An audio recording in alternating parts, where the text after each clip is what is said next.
el verdadero espíritu de la religión personal. Y para comenzar vamos a definir, no tanto como definición, más bien para nosotros, ¿qué es la religión? No tanto el concepto, sino para mí personalmente, ¿qué es la religión? Dice que es Cristo, la fe, adorar a Dios, ¿qué más?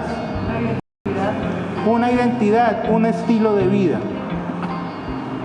Yo soy profesor de religión en donde yo trabajo. Y para los estudiantes, llegar a la clase de religión era lo más aburrido. Porque ellos piensan, o muchas de las personas piensan, que una religión es una serie de cosas que tengo que hacer, o reglas que tengo que cumplir, o son prohibiciones que me hacen de cosas, o es no hacer lo malo, o es más bien como llenar una cantidad de requisitos. ¿Y eso es la religión? No, eso no es la religión. Es más, no me vayan a crucificar, pero para mí la religión no debería existir. Porque el Señor no habló de religiones. El Señor vino a este mundo y todos deberíamos ser cristianos.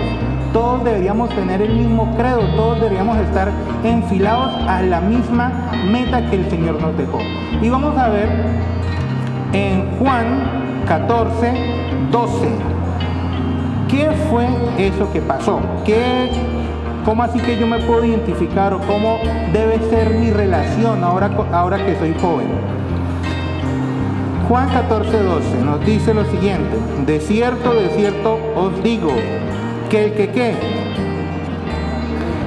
que en mí cree, las obras que yo hago, él también las hará, y aún mayores hará, porque yo voy al Padre.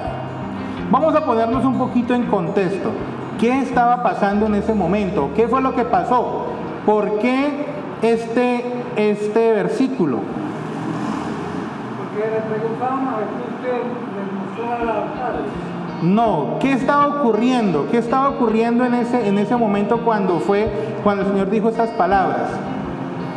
Eran los momentos previos o estaba muy cerca la crucifixión de Cristo. Y imagínense, su maestro iba a ser crucificado.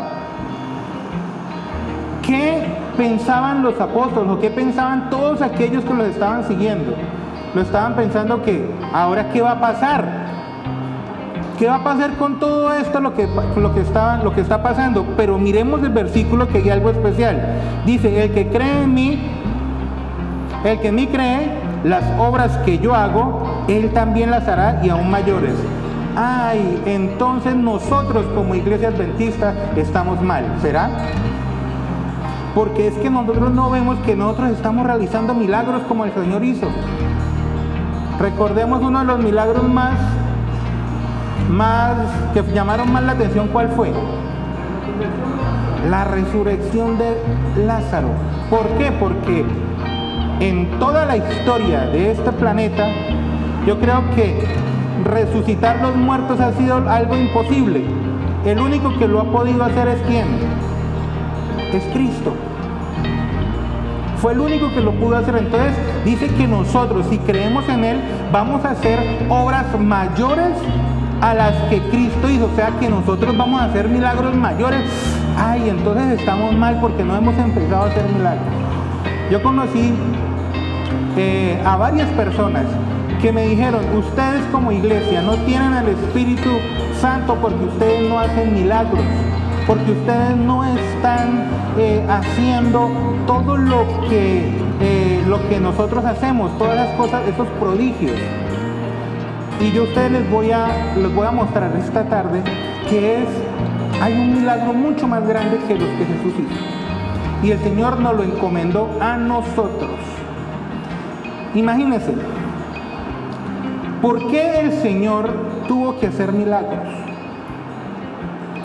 ¿Ustedes se han puesto a pensar? ¿Por qué el Señor tuvo que venir aquí a hacer milagros?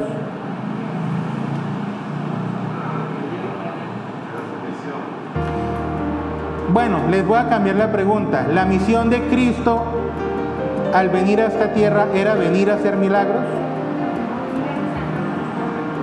¿Ese era el plan de Cristo, venir a hacer milagros? No, mis hermanos. El Señor hizo milagros porque nosotros somos incrédulos.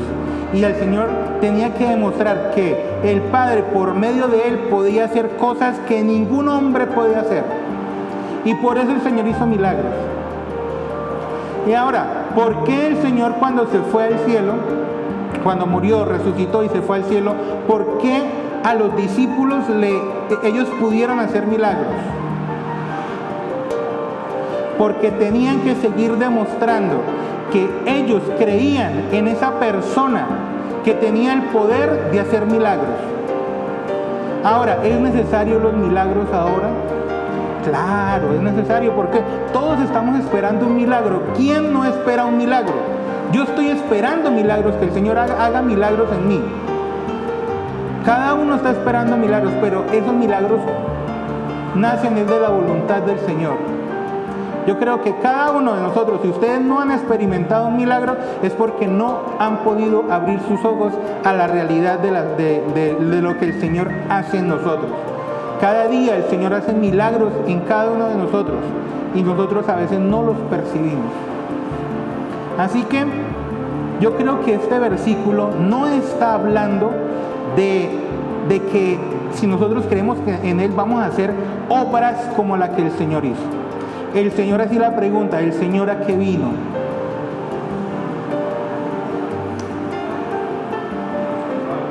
Duro, hablan duro. Vino a salvarnos, a buscar, a salvar lo que se había perdido. Muy bien, mostrar el carácter de Dios. El Señor vino a este mundo a darnos un ejemplo de la obra que a nosotros nos toca hacer después de que se vaya. ¿Cómo así? Sí. Resulta que el Señor se fue y nos dejó una obra. Entonces, lo que estamos hablando en estos versículos no es de los milagros que el Señor hacía en ese tiempo. Lo que el Señor nos está diciendo en estos versículos es que nosotros debemos completar la obra que Él inició. ¿Y cuál es la obra? Predicar el Evangelio. Muy bien. Pero no es solo predicar, es algo más allá. Es algo más allá. En nosotros está que nosotros podamos llegar a cada persona aún más, con más poder que el que llegaron en el pasado. ¿Por qué? Porque ahora estamos a las puertas del final. Y ahora resulta que nosotros tenemos en nuestros hombros una labor. Y es resucitar muertos. Pero ¿cómo así, Junior, que usted está diciendo que no hagamos milagros, que los milagros no lo importante? ¿Cómo así que ahora nuestra labor es resucitar muertos? Pues mi hermano, la labor que el Señor nos dejó a nosotros es resucitar muertos espirituales. ¿Y será que hay de esos? ¿Sí? Yo creo que cada uno de nosotros tenemos un muertico por dentro. Cada uno de nosotros necesitamos resucitar esa fe. Necesitamos vivir cosas que nos ayuden a salir adelante. Yo estoy muy feliz de ver a Angie McDolly por aquí. Estaba aquí. Yo hace bastante he venido por ahí 1 o 2, 3 veces en 2 años. Y ver a Angie aquí parada otra vez, hablando del Señor y hablando con esa seguridad, eso es un milagro, hermano. Lo que ustedes ven aquí, que se paró aquí Angie, ella es un milagro. Y esos son los reales milagros que el Señor quiere que nosotros hagamos. Que por medio de nuestra obra, que por medio de que nosotros vayamos a la gente y le digamos y le presentemos a aquel que es capaz de hacer milagros en la vida de esa persona, que nosotros lo hagamos. Ahora, no sé cómo. Ahora, ¿cómo nosotros podemos acercarnos a las personas? ¿Cómo nosotros podemos ahora sí como dice el título, empezar a vivir una religión personal? Es que debe ser muy bonito venir aquí los sábados, sentarme, cantar, escucho el sermón y me voy. Eso no es religión, hermanos. Vivir una religión personal es que yo acepte ese llamado que hizo el Señor desde sus discípulos hasta ahora a completar la misión que el Señor dejó. ¿Y cuál fue esa misión? En presentarle a cada una de las personas a ese Dios que es capaz de resucitarte otra vez. Ese Dios que si tú mueres, cuando Él venga, Él te va a resucitar. Y si tú estás en pie y no has muerto para la venida del Señor, el Señor te salve. Esa es nuestra función. Esa es la verdadera religión que nosotros debemos tener. Mire, hermanos, a veces nosotros, yo lo digo por experiencia propia, yo estaba en la iglesia perdiéndome. Porque yo, desde los 8 años me bauticé y empecé a vivir un estilo de vida adventista, mas no a vivir una religión en mi vida. Como dijo fue Wilmer, un estilo de vida. Tenemos que coger ese estilo de vida debe ser centrado en completar la misión. No es venir solamente los sábados, no es leer, no es hacer cosas, porque por hacer cosas nosotros sabemos que no nos vamos a salvar. Así que, hermanos, nos quedan 5 minuticos para las 6 y que nosotros no nos podemos ir a nuestros hogares simplemente con saber que hago parte de una religión. Que de nuestra mente se borre el concepto de religión, de adventista. Obviamente esa es la que nosotros estamos procesando, pero que en nuestra mente se quite el concepto de un estilo de vida de obras, sino que ahora empecemos a tener una misión que es que esparcir el evangelio y presentar a Cristo porque Él vuelve. Así que, mis hermanos, que esa sea nuestra religión personal, ahora de vida, ahora de aquí en adelante, que nosotros podamos decir, Cristo vuelve. Así que, mis hermanos, una feliz tarde, que podamos siempre tener en mente esto. Amén.